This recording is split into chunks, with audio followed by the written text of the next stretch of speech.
త్రేతాయుగం నుంచి కలియుగం వరకు శ్రీరామనామం జపిస్తూ 3 యుగాలైన యుగ యుగానికి ఆ శ్రీరామచంద్రమూర్తి యొక్క నామాన్ని ప్రతి గ్రామంలో జపించుకుంటూ ఆయన రాజ్యం రావడం కోసం అనేక మంది రాజకీయ నాయకులు ఆ శ్రీరామచంద్రమూర్తిని ఆదర్శంగా తీసుకుంటూ రాజ్యాలను పరిపాలించే విధంగా కొనసాగుతా ఉందనంటే నిజంగా మనం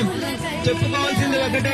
భారతదేశంలో పుట్టడం, భరతఖండంలో పుట్టడం, ఆ శ్రీరామచంద్రమూర్తి పరిపాలించినటువంటి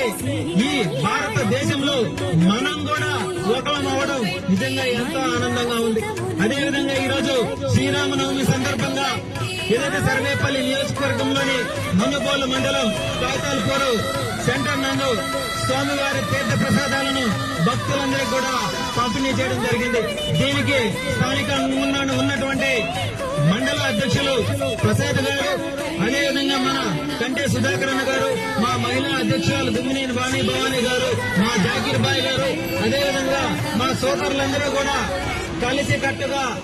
కూటమిలో భాగమైనటువంటి బీజేపీ నాయకులు కావచ్చు, తెలుగుదేశం పార్టీ నాయకులు కావచ్చు, ప్రతి ఒక్కరూ కూడా ఈ యొక్క తీర్థ ప్రసాదాల పంపిణీలో భాగస్వాములు అవ్వడం, మేమంతా కూడా రామరాజ్యం రామరాజ్యం అని చెప్పి ఎదురు చూసే తరుణంలో దేశం కోసం నరేంద్ర మోదీ గారు, రాష్ట్రం కోసం సూర్యచంద్రులు లాంటి 40 సంవత్సరాల అనుభవం కలిగినటువంటి చంద్రబాబు నాయుడు గారు కావచ్చు, అదేవిధంగా మా అధినేత డిప్యూటీ సీఎం పవన్ కళ్యాణ్ గారు కావచ్చు, వీళ్ళిద్దరూ కూడా సూర్యచంద్రులాగా ఈ రాష్ట్రాన్ని అభివృద్ధి వైపు నడిపించేదానికి, రామరాజ్యాన్ని నెలకొల్పేదానికి కూటమిలో భాగంగా ప్రజలందరూ కూడా ఆశీర్వదించడంతో పాటు ఈ రాష్ట్రాన్ని 9 నెలలు